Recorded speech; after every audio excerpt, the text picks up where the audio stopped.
Paz e graça do Senhor para todos os meus irmãos. Sejam todos bem-vindos ao Interpretando as Escrituras. Hoje vamos analisar um tema muito importante e, à vez, muito controverso. E, além da ajuda do Espírito Santo, peço também a ajuda do irmão Silas para me ajudar na introdução do tema. O título do tema é O Selo de Deus.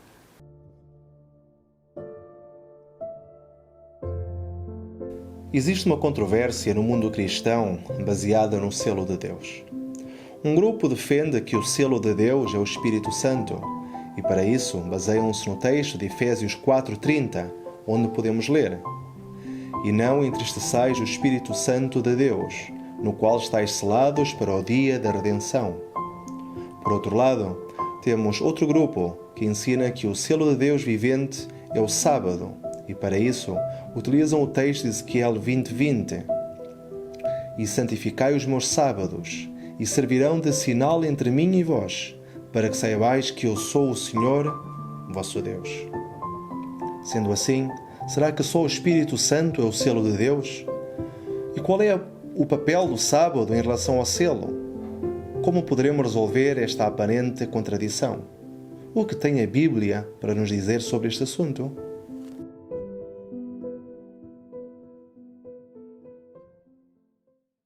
A través destes versos, na realidade, está a ser-nos apresentada duas diferentes dimensões da mesma realidade.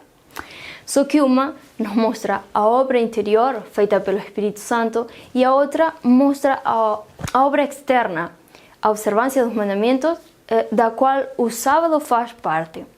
Agora quero convidar-vos a analisar o selo de Deus de duas dimensões diferentes, ou seja, duas caras de uma mesma moeda. Mas para entendermos melhor isso, vamos analisar um exemplo bíblico muito importante, que é a circuncisão. Em Gênesis, capítulo 17, verso 10, podemos ler: Esta é a minha aliança, que guardareis entre mim e vós, e a tua descendência depois de ti, que todo o homem entre vós será circuncidado. A ordem do Senhor foi explícita.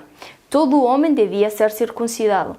Logo, podemos assim observar a importância ou ênfase que Deus deu a este acto externo. Em Gênesis 17:14 nos diz: E o homem incircunciso, cuja carne do prepúcio não estiver circuncidada, aquela alma será extirpada do seu povo. Quebrou a minha aliança. Vemos aqui que o sinal externo, ou seja, a circuncisão, era muito importante. Tão importante que ela marcava uma linha na qual quem não cumprisse com essa observância era excluído do povo. De facto, temos um exemplo prático que é o de Moisés. Vocês conhecem a história em Êxodo 4. O Senhor primeiro chama Moisés para ser o líder do povo, mas quando ele vai de caminho ao Egito, ele é atacado, disse, pelo Senhor, ao ponto de ele quase que o quer matar mesmo. Por quê? O que tinha acontecido? Ele não tinha circuncidado o seu filho. Ele não tinha feito aquele acto externo que para Deus era muito importante. Mas o acto externo em si não vale nada, ou não valia nada também naquele tempo, sem o acto interno. E para entendermos bem este ponto, gostava que analisemos a experiência de Abraão. Em Gênesis, o capítulo 5, verso 6, nos diz: E creu ele no Senhor e imputou-lhe isso por justiça. Nesta altura, Abraão tinha 84 anos. Ainda ele não tinha filhos e era uma coisa que ele queria muito. Ele realmente queria ser pai. Então Deus fala com ele e lhe promete descendência. E Abraão acredita realmente na palavra do Senhor. E a Bíblia diz que este acto, ele acreditar, foi-lhe contado como justiça. Mas 15 anos depois, Deus torna a falar com Abraão. Podemos encontrar isso em Gênesis 17:1, também no verso 10 e no verso 24, onde vamos ler o seguinte: Sendo, pois, Abraão da idade de 99 anos, apareceu o Senhor a Abraão e disse-lhe: Eu sou o Deus Todo-Poderoso, anda em minha presença e sê perfeito. Esta é a minha aliança, que guardareis entre mim e vós e a tua descendência depois de ti, que todo homem entre vós será circuncidado. E era Abraão de 99 anos. Quando ele foi circuncidado, a carne do seu prepúcio. Agora a pergunta é: quando foi Abraão justificado? Ele já tinha sido justificado 15 anos atrás, quando ele acreditou na palavra do Senhor. Mas isso não deixou ele isento de cumprir a obediência externa deste pacto. Foi este acto externo o que salvou Abraão. Vamos ler em Romanos 4, verso 11 e 12, onde nos diz: e recebeu o sinal da circuncisão, selo da justiça da fé. Agora reparem aqui como estas duas palavras são intercambiáveis. Sinal e selo são iguais. E tenha isso em mente para o que vamos analisar posteriormente. Mas deixe-me repetir. Recebeu o sinal da circuncisão, selo da justiça da fé, quando estava na incircuncisão, para que fosse pai de todos os que creem, estando eles também na incircuncisão, a fim de que também a justiça lhe seja imputada. E fosse pai da circuncisão de aqueles que não somente são da circuncisão, mas que também andam nas pisadas daquela fé que teve nosso pai Abraão, que tivera na incircuncisão. A pergunta agora era: o acto externo foi o que salvou Abraão?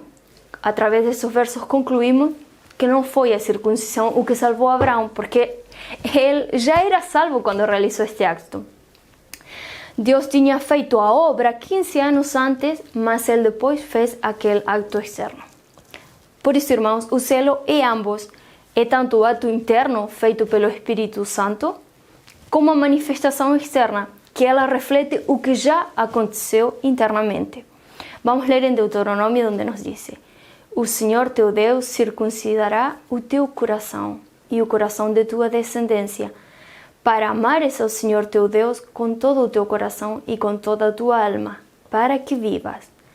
Em Romanos também nos diz: porque não é judeu o que é exteriormente, nem é circuncisão a que o é exteriormente na carne, mas é judeu o que o é no interior, e circuncisão a que é do coração, no espírito, não na letra, cujo louvor não provém dos homens, mas de Deus. E agora gostava de fazer uma aclaração muito importante. A circuncisão foi estabelecida como uma instituição judia depois do pecado e foi reemplaçada pelo batismo, e segundo o mandato explícito do Concílio de Jerusalém, ela foi abolida. Mas, em paralelo ou em comparação ao sábado, ele foi estabelecido por Deus no Éden, antes do pecado, e foi para toda a raça humana e nunca foi reemplaçada em nenhum concílio bíblico. O sábado é o sinal externo de um resultado interno, e a diferença da circuncisão ele nunca passou. Agora eu gostava que analisemos o seguinte: o rito ou a manifestação externa é necessária? Bom, como já vimos no Novo Testamento, o batismo tomou o lugar da circuncisão. Vamos ler em Colossenses, onde nos diz: no qual também está circuncidado com a circuncisão não feita por mão, no despojo do corpo dos pecados da carne, pela circuncisão de Cristo, sepultados com ele no batismo. Nele também ressuscitaste pela fé no poder de Deus, que o ressuscitou dentre os mortos. Agora surge a pergunta: é necessário o acto externo do bautismo? Ou é suficiente receber a Cristo no coração? Bom, o Novo Testamento parece indicar, assim algumas vezes, que este rito externo do batismo é necessário para a salvação. Mas quando lemos com cuidado estes versos, apercebemos-nos que, ainda que o rito externo é necessário, em si não é suficiente. Vamos ler em Marcos 16, 15 e 16, onde nos diz: id por todo o mundo, pregai o Evangelho a toda a criatura. Prestem aqui atenção. Quem crer, primeira parte, quem crer e for bautizado, segunda parte, será salvo. Mas quem não crer será condenado. Quer dizer, podem haver muitas pessoas que batizem, inclusivemente sem crer, mas não é o acto em si o que faz com que a pessoa se salve, senão esse acto é um resultado dele já ter creído. É a graça realmente de Cristo que dá vida ao ser humano. Separado de Cristo, o bautismo ou qualquer outro serviço é uma forma sem valor, e isso temos que ter-lo presente. João 3:33 nos diz: aquele que não crê no Filho não verá a vida.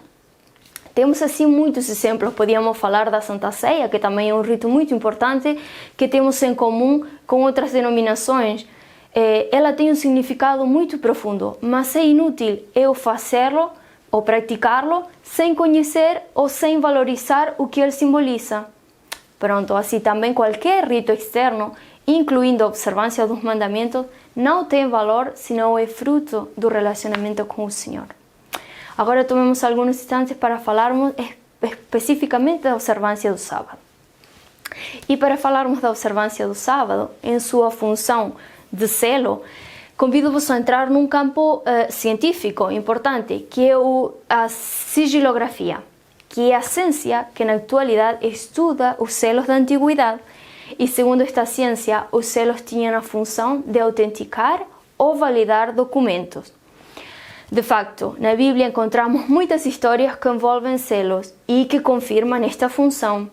Mas além disso, os selos tinham certas características que o tornavam completo, os quais são o nome da pessoa física ou jurídica, o cargo ou função que exerce e o território no qual exerce essa função.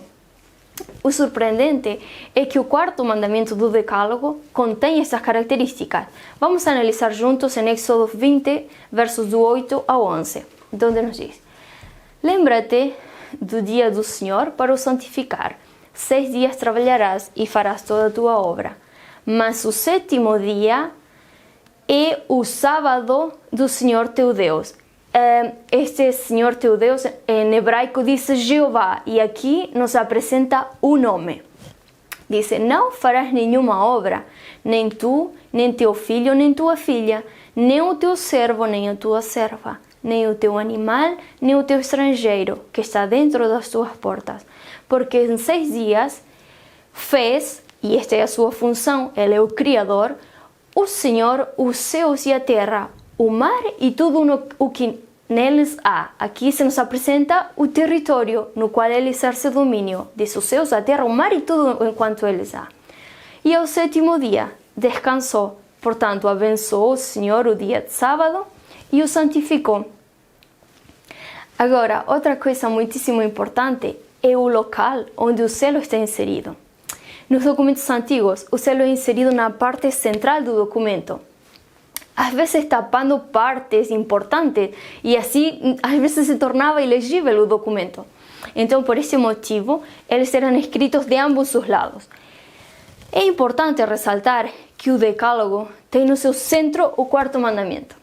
Se nós fizéssemos as contas ou o cálculo, contássemos do quarto mandamento para trás a quantidade de letras hebraicas que ali há, e do quarto mandamento para frente a quantidade de letras que ali há, veríamos que tem a mesma quantidade, ou seja, que o quarto mandamento está no centro.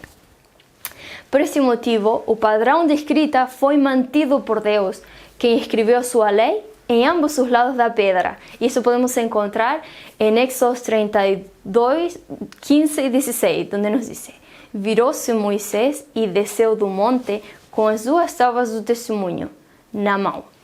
Tábuas escritas de ambos os lados, de um e de outro lado estavam escritas. E aquelas tábuas eram obra de Deus. Também a escritura era a mesma escritura de Deus, esculpida nas tábuas. Deus ordenou que os seres humanos observem exteriormente o sábado, abstendo-se de todo trabalho secular. Ele indicou no mandamento exatamente como devia ser guardado. Mas a observância do sábado tinha uma dimensão muito mais profunda que o mero cumprimento total. Devia ser um sinal externo de uma relação interna com o Criador. Vamos ler em Éxodo 31, 12 e 13, onde nos diz: Falou mais o Senhor a Moisés, dizendo: Tu, pois, fala aos filhos de Israel, dizendo: Certamente guardareis meus sábados, porquanto isso é um sinal entre mim e vós nas vossas gerações, para que saibais que eu sou o Senhor que vos santifica.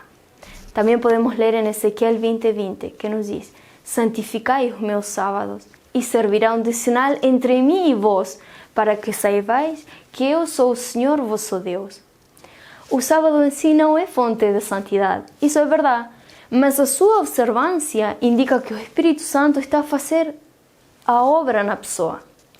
usava de um sinal externo de algo que já foi feito no coração.